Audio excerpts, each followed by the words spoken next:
बिस्मिल्लाहिर्रहमानिर्रहीम, अस्सलाम वालेकुम। मैं गौहर भट्ट सियासत के प्लेटफार्म से आपकी खिदमत में हाजिर हूँ और ख़बरें हैं दो तीन।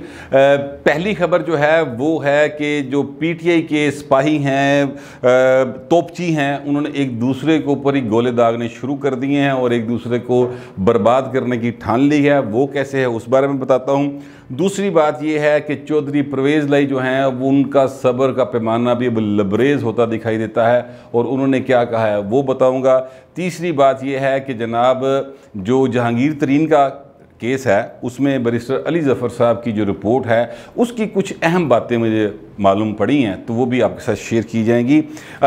जो अब मैं शुरू करता हूं इस बात से कि पीटीआई के जो तोपची हैं वो एक दूसरे के ऊपर गोले दाग रहे हैं। वो किस तरह से दाग रहे हैं उस सिलसिले में पहले आप ये ज़रा क्लिप सुन लें और क्लिप सुनने के बाद फिर मैं आपको बताता हूँ कि ये कौन सा बोल रहे हैं। तरीन साहब के ग्रुप से सरकार को किसी किस्म का कोई खतरा नहीं है। बुज़दार साहब चीफ मिनिस्टर हैं और अल्लाह ताला ने जब तक उनको इज्जत दी है वो ज़रूर रहेंगे और ये चीज़ें बहुत आर्जी होती हैं। कभी भी कोई भी ताहयात इक़्तिदार के लिए दायमी इक़्तिदार सिर्फ अल्लाह ताला का है। अगर इमरान खान को किसी से खतरा है तो फैसल वाडा जैसे फजूल और घटिया इंसानों का है जिसको जूते पड़ने चाहिए और मैं हैरान हूं कि उसको अभी तक जूते क्यों नहीं पड़े। वो एक ऐसा बंदा है जो कि जरूर इमरान खान की किश्ती डबोने के अंदर एक बड़ा बहुत एक सेलिएंट किरदार अदा करेगा। तरीन नहीं करेगा। ये जो साहब बात कर रहे हैं, ये जो कह रहे हैं कि जनाब फैसल वाडा साहब जो एक घटिया आदमी हैं और ये वो साहब हैं जो इमरान खान की कश्ती को डुबोएंगे और भी उन्होंने जो अल्फाज इस्तेमाल किए आपने सुन लिए। इन साहब का नाम है हसनैन बहादुर दरेशक। ये बड़े ही एक सुलझे हुए सियासतदान हैं। मैं एक मुद्दत से ज़ाहिर है कि पंजाब असम्बली को कवर कर रहा हूँ और मैंने देखा है कि ये ज़्यादा लोगों में मिक्सअप भी नहीं होते, लेकिन जिनसे भी मिलते हैं बड़े ही तहजीब और एहतराम के रिश्ते के साथ मिलते हैं। मैंने कभी नहीं देखा कि उन्होंने किसी अपोजिशन के मेंबर के साथ भी कोई यानी ये बताने की कोशिश की हो कि वो बहुत बड़े कोई बन गए हैं, अपना मिनिस्टर बन गए हैं तो वो किसी को लिफ्ट नहीं करवाएंगे। ऐसी कोई चीज़ यानी जो कहते हैं ना सरिया इन दी गर्दनी सरिया कोई नहीं, लेकिन बड़े ही महज़ब इंसान हैं। इनके साथ जो दरमियान में साहब बैठे हैं उनका नाम है मोहसिन लगारी। ये भी सूबाई वज़ीर हैं आबपाशी के। मोहसिन लगारी साहब का भी एक सियासी बैकग्राउंड है। ये एक सियासी ख़ानदान से ताल्लुक़ रखते हैं। बड़े ही सुलझे हुए आदमी हैं और बड़े ही धीमे मिजाज के इंसान हैं मोहसिन लगारी साहब भी। तीसरी जो शख्सियत हैं वो शमशाम बुखारी साहब हैं। शमशाम बुखारी साहब भी बड़े एक धीमे मिजाज के और बड़े सुलझे हुए सियासतदानों में इनका शुमार होता है। अब ये जो हसनैन बहादुर दरेशक साहब हैं इन्होंने ये जो बात की है ये इसलिए की है क्योंकि आपको याद है फैसल वाडा साहब ने काशिफ अब्बासी के प्रोग्राम में ये कहा था कि पूरे का पूरा तरीन ग्रुप जो है वो एक SHO की मार है। 5 करोड़ जहांगीर तरीन भी आ जाएँ तो इमरान खान का कुछ नहीं बिगाड़ सकते। और फिर उन्होंने ये कहा कि जो बाप होता है वो बाप होता है, अगर आपका बाप से बड़े भी हो गए हैं तो फिर भी बाप ही होता है। इस तरह की बातें उन्होंने की थी और फिर कुछ जूतियां मारने की बात की, कुछ इस तरह की बातें भी हुई जिसके नतीजे में आज ये रिएक्शन जो है हसनैन बहादुर दरेशक साहब का सामने आया। हसनैन बहादुर दरेशक साहब जो हैं उनका ताल्लुक़ तरीन ग्रुप से नहीं है, यानी वो विजिबली जो 30-32 लोग उनके साथ मौजूद होते हैं दरेशक साहब का उनसे ताल्लुक़ नहीं है, बल्कि ये अपने काम से काम रखने वाले आदमी हैं, अपनी वजारत में मगन रहते हैं, अपने हल्के की सियासत को देखते हैं और बड़े ही कम गो किस्म के इंसान हैं, ज़्यादा बातें नहीं करते हैं, यानी ज़्यादा मीडिया के साथ इनका इतना इंटरेक्शन नहीं होता। और वो जो कहते हैं ना पंजाबी जी छूली छूली जिस तरह फैसल वाडा होती, ये वो इस तरह के साहब नहीं है बड़े, इसीलिए मैं उनको सुलझा हुआ आदमी कह रहा हूँ। तो वो तरीन का हिस्सा तरीन ग्रुप का हिस्सा ना होने के बावजूद आज वो फट पड़े हैं और उन्होंने प्रेस कॉन्फ्रेंस के दौरान, जबकि मोहसिन लगारी साहब जो हैं वो प्रेस कॉन्फ्रेंस कर रहे थे, आबपाशी से मुतल्लिक इस तरह की बातें कर रहे थे, अचानक दरेशक साहब जो हैं उनको पता नहीं क्या हुआ और उन्होंने दरमियान में आकर ये सारी बातें कर दी। और जिसके बाद फिर शमशाम बुखारी साहब जो हैं उन्होंने अलग से क्लिप रिकॉर्ड कराए और अलग से बातें की और कोशिश ये की कि किसी तरह से दरेशक साहब की बात का असर ख़त्म कर दे, लेकिन वो दरेशक साहब की बात का असर नहीं ख़त्म कर सके, बल्कि वो उनको सेकंड करते गए क्योंकि उन्होंने ये कहा कि फैसल वाडा साहब ने जो बातें की वो नामुनासिब बातें हैं, हम उनको इंडोर्स कोई नहीं कर सकता। और इसका रद्द अमल है जो हसनैन बहादुर दरेशक साहब ने कहा है, ये उन्होंने कहा, मतलब कहने का ये है कि इन अदर वे वो भी वाडा साहब की क्लास ही लै रहे हैं। ठीक है। हालांकि उन्होंने कोशिश ये की थी अपनी तरफ से कि जनाब मैं ज़रा मामले को मिट्टी पाव वाला काम कर दें, लेकिन वो मिट्टी पाव वाला मामला अब है नहीं। अब इशू ये है कि जो तरीन साहब का ग्रुप है उन्होंने पंजाब को किया है फोकस, और यहाँ पर उन्होंने कहा कि हम बजट पास नहीं होने देंगे अगर इन्होंने हमारे साथ जो होने वाली ज़्यादतियाँ हैं उनका अजाला ना किया। जिसके बाद वज़ीर आला पंजाब के स्टाफ ने फ़ोन किया राजा रियाज को और उनसे कहा कि जनाब मिलें, क्या मामलात हैं। इस वक्त अगर किसी की नींदें प्रॉपर तरीके से उड़ी हुई हैं ना, तो वो दो शख्सियात है पाकिस्तान के अंदर, एक का नाम है उस्मान बुज़दार और एक का नाम है इमरान खान, क्योंकि उन दोनों की हुकूमत की ख़तरे में है। इमरान खान की फौरी तौर पे तो ख़तरे में नहीं है क्योंकि वहाँ पर वो बजट पास करवाना चाहते हैं तरीन साहब, लेकिन जो नीचे उस्मान बुज़दार की हुकूमत है वो ख़तरे में है, और उनके बारे में तो खुल्लम खुल्ला वो कह रहे हैं ना कि जा फिर करा के दाई बजट पास, साड़ी गल नहीं ना मानता, करा के दाई। तो वो इसलिए वो बेचारे की नींद उड़ी हुई है उस्मान बुज़दार की। और मेरी इतलात जो हैं वो ये हैं कि इस मौके के ऊपर जब बजट आने वाला है तो तरीन साहब के केसेस को में उनको NRO दिलवाने के लिए जो प्रेशर बिल्ड किया गया था उसमें काफ़ी हद तक कामयाबी हो चुकी है। अब ये जो पंजाब में अरकान असम्बली उनके साथ खड़े हैं, इनके हलकों के मसाइल हैं, इनके इलाकों के थानेदार चेंज हुए, इनके DSP चेंज हुए, इनके तहसीलदार चेंज हुए, इनके AC चेंज हुए, इनके तरक्याती काम रुके हुए हैं, इनको एंटी करप्शन तंग कर रही है, इनको मुख्तलिफ तरीक़ों से तंग किया जा रहा, दबाव डाला गया था कि तरीन साहब को छोड़ दें। तो वो अब उन्होंने दी वारी आ गई, वो कहते हुण आया ना पुत्र पहाड़ दे थले। तो लिहाजा उस्मान बुज़दार साहब जो है ना वो ऐसी शख्सियत बने हुए हैं, यानी जो बंदा किसी से मिलता नहीं था। उस्मान बुज़दार साहब मेरा ख्याल है कि 2 मिनट से ज़्यादा कोई बात कर नहीं सकते, अगर करेंगे तो उनके जुमले जड़े हैं ना वो अगे पिछे हो जाते हैं, इस तरह के उनका केसट उन्होंने जी ना खराब हो जाती, बहुता बोल नहीं सकते। लेकिन इसके बावजूद इस तरह 24 घंटों के दौरान कम अज़ कम 100 के करीब अरकान सूबाई और कौमी असम्बली से मिल चुके हैं और वहाँ पर मुसलसल लोगों से मुलाकातें करते हैं और फिर उसके बाद पूछते हैं पाइन की काम में, तो फिर वो काम लिखाने शुरू करते हैं। आज की इतला जो मेरी है वो ये है कि आज भी जो अरकान असम्बली मिले उन्होंने बाकायदा तौर पर उस्मान बुज़दार पर चढ़ाई की और उनसे कहा कि जनाब आपसे हुकूमत नहीं चल रही, सारे काम ख़राब हैं, PTI की लुटिया डबो दी है, लोग हमें गालियाँ दे रहे हैं, ब्रेलर ऐथे चढ़ गया है, दाल की कीमत ये है, चीनी के हालात ये हैं। इस तरह करके उन पर चढ़ाई की और एंड पे जाके क्या कहा, साड़ियाँ 2 स्कीम और पालो 2 स्कीम। तो वो उन्होंने सेक्रेटरी साथ खड़ा किया तो कहते पाई जो भाजी पाई जो। अच्छा, अब बात यह है कि ADP जो है वो तय हो जाता है फरवरी में, उसके बाद उसमें स्कीम ऐड जो करवानी होती है वो बहुत मुश्किल काम होता है।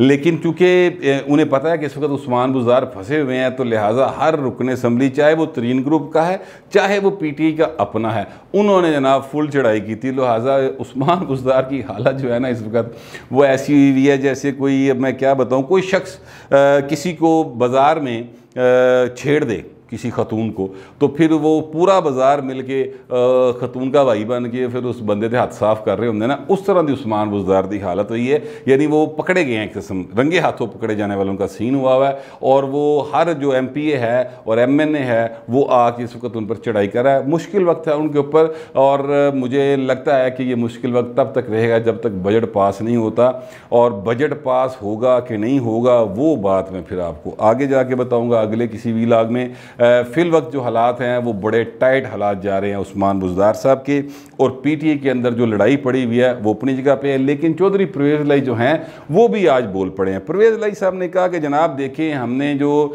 पंजाब में इनका सेनेट का इलेक्शन था वो सेनेट का इलेक्शन हमने इनको बिला मुकाबला कामयाब करवाया और उसके बाद हमें कोई लिफ्ट नहीं करवाएगी। उन्होंने कहा जी वलीद साहब जो हैं और एक और इलेक्शन था उसमें ये हार गए हुए थे, सेनेट का इलेक्शन था, वलीद इकबाल जो हैं उनका सेनेट का इलेक्शन हुआ था, तो उन्होंने कहा उसमें वो हार गए हुए थे लेकिन हमने उनका साथ दिया और उनको जितवाया। उसके बाद फिर हमारी कोई सुनवाई नहीं, हमारा कोई काम नहीं हो रहा। फिर उन्होंने बिलावल भुट्टो और आसिफ जरदारी का भी शुक्रिया अदा किया कि उन्होंने मेरी बात मानी और पंजाब के अंदर बिला मुकाबला इलेक्शन करवाया। वो इस हवाले से कह रहे हैं क्योंकि बिलावल भुट्टो साहब ने फिर अपना जो कैंडिडेट था पंजाब से वो विड्रा करवा लिया था। राजा परवेज़ अशरफ साहब के दामाद हैं, वो कैंडिडेट बने थे यहाँ से पीपल्स पार्टी के, लेकिन फिर बिलावल भुट्टो ने जो अब इन्होंने बताया परवेज़ लाई साहब ने उनके कहने पर बिलावल भुट्टो साहब ने फिर अपना कैंडिडेट विड्रा करवाया, तो फिर वो मतलब बिला मुकाबला इंतखाब हो गया। अगर एक भी शख्स खड़ा रहता तो फिर ज़ाहिर इंतखाब होना था, जिसमें पीटीआई की सीट कम होने के इम्कान थे। अब वो ये कह रहे हैं कि जनाब ये जो कुछ भी हो रहा है, ये जो कुछ भी हो रहा है, ये सारे का सारा मामला जो है ये इस तरफ जा रहा है कि जनाब हम तो तरीके इंसाफ के साथ खड़े हैं, उनके अपने अंदर जो रिफ्ट पड़ी हुई है वो अपनी जगह पे है, लेकिन हमारे भी काम नहीं किए जा रहे। तो ये एक्चुअली चौधरी परवेज़ लाई क्या कह रहे हैं? चौधरी परवेज़ लाई कह रहे हैं कि जनाब हम भी खड़े हैं राहों में, ठीक है, साढ़े वाल भी ध्यान करो, साढ़े भी इलाके के DSP और SP और AC और तहसीलदार जड़े ने वो साढ़े भी काम करो भाजी, सानू भी तरक्याती फंड दो। वो असल में ये कह रहे हैं, ये हरगिज़ मतलब नहीं है कि परवेज़ लाई छोड़ के चले जाएंगे, ये वो पार्टी बदल लेंगे या वो उनका इत्तेहादी कोई और हो जाएंगे, ऐसा कोई बात नहीं है। परवेज़ लाई साहब इस वक्त जो है ना वो क्या कहते हैं कि जो फंसा हुआ है ना उसको मज़ीद फंसा रहे हैं ताकि उन्होंने भी कोई मक्खन मलाई बार आ जाए। ये एक तरीक़ेकार है, ये चौधरीयों का पुराना तरीक़ेकार है, ये हर बार ऐसे ही करते हैं और फिर हर बार कुछ ना कुछ लेके तो फिर इक्को मिक्को हो जाते हैं कि जनाब असी तो बिल्कुल टिच बटना दी जोरी हैं वो बन जाते हैं ना। ये आपको याद है कि साथ ही इन्होंने इस बयान में भी कहा है कि इमरान खान को हम नहीं छोड़ेंगे, मतलब ये एक बात वो साथ साथ कहते भी चले जा रहे हैं।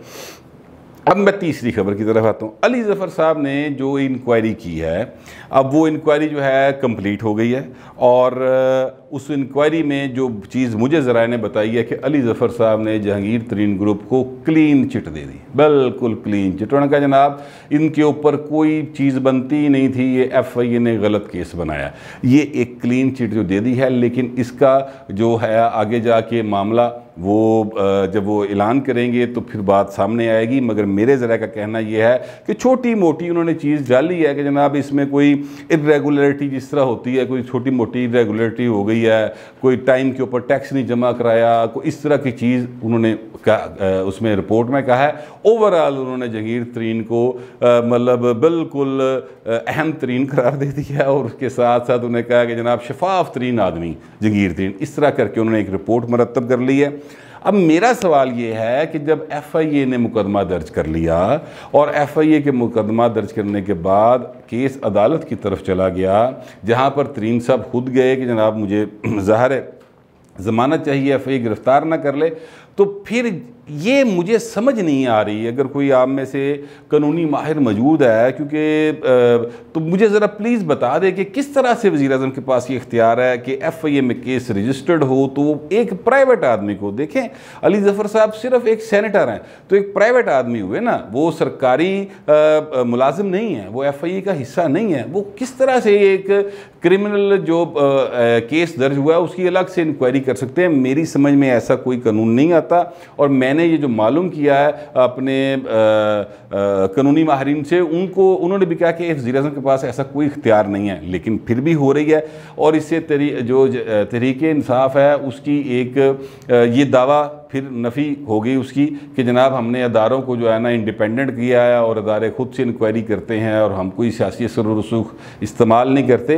तो अली ज़फ़र उत्थे जनाब की करता पाया उत्थे की दही भले दी 1.5 लाख खलोता है, ये आपने खुद उसको मुकर्रर किया है खान साहब। लिहाजा ये एक जितने भी खान साहब ने बातें की थी उन सब से वो यू टर्न लेते गए हैं। अली ज़फ़र को जो इंक्वायरी लगाई गई ये भी उस यू टर्न की एक और मिसाल सामने आ गई।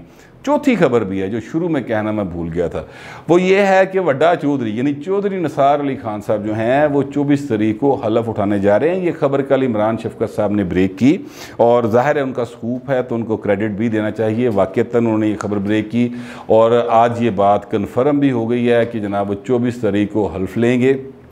और जब वो हल्फ लेने आ रहे हैं तो वो सिर्फ इसलिए तो हल्फ लेने नहीं आ रहे कि वो एक MPA बन जाए। अब ये कहा यह जा रहा है कि जनाब शहबाज शरीफ ने तो उनको ग्रीन सिग्नल दे दिया है और शहबाज शरीफ साहब जो हैं उन्होंने कहा कि जनाब जैसे तुम हलफ चुको आके बाकी गल्लां कर लेने हैं। तो इसका मतलब है कि चौधरी साहब जो हैं वो हलफ उठाएंगे तो फिर वो CM के उम्मीदवार भी बनना चाहेंगे नून लीग की तरफ से। तो उसके लिए क्या सूरत हाल बनेगी, एक दो मेरे दोस्त हैं MPA हैं नून लीग के, उन्होंने हमजा शहबाज शरीफ साहब से रब्ता किया और उनसे पूछा कि सर चौधरी साहब आ रहे हैं तो की करना है, मतलब उन्होंने वेलकम करना है, लिफ्ट नहीं करानी, की करना है, मुंह पर फेर लेना है, हलफ चुकन तो डेस्क बजाना है नहीं बजाना, क्या करना है मुझे बताएं इस बारे में। तो हमजा शहबाज शरीफ ने कहा कि देखें वो अभी तक बड़े मियाँ साहब यानी मियाँ नवाज शरीफ साहब जो हैं उनकी तरफ से हमें इस हवाले से कोई पॉलिसी लाइन नहीं आई, और वो जब आ जाएगी तो फिर मैं आपको मुतला कर दूंगा। फ़िलहाल आप ज़रा सुकून डाट काम रखें और ठंड रखें।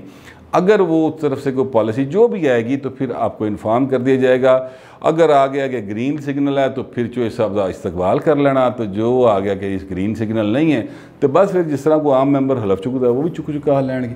लेकिन बात क्या है, बात आ जाके फिर मियाँ मोहम्मद नवाज शरीफ की वड्डी जई ना को निक्की जई हाँ में बदलने की है कि अगर शहबाज शरीफ साहब को पाकिस्तान से जाने की इजाज़त मिल गई, जो कि तहरीक-ए-इंसाफ की हुकूमत चाहती है कि ना मिले, अगर वो पाकिस्तान से बाहर जाकर वहाँ से अपने बड़े भाई से ब्लूप्रिंट को ग्रीन करवा के वापस आने में कामयाब हो गए, तो फिर चो निसार अली खान जो हैं उनका जो प्लान मैं आपको पहले बता चुका हूँ, पंजाब में तब्दीली फिर मरकज़ में तब्दीली, तो फिर उस तरफ बात बढ़ेगी। लेकिन फ़िलहाल जो हालात हैं वो ये हैं कि पंजाब की हुकूमत मुसलसल ख़तरे में है और रेड निशान उनके इर्द गिर्द जो है ना वो लग चुके हैं, और उस्मान बुज़दार साहब दियाँ रातां दी नींदरां भी उड़ियां हैं तो दिन का चानड़ भी उन्होंने गायब होया है।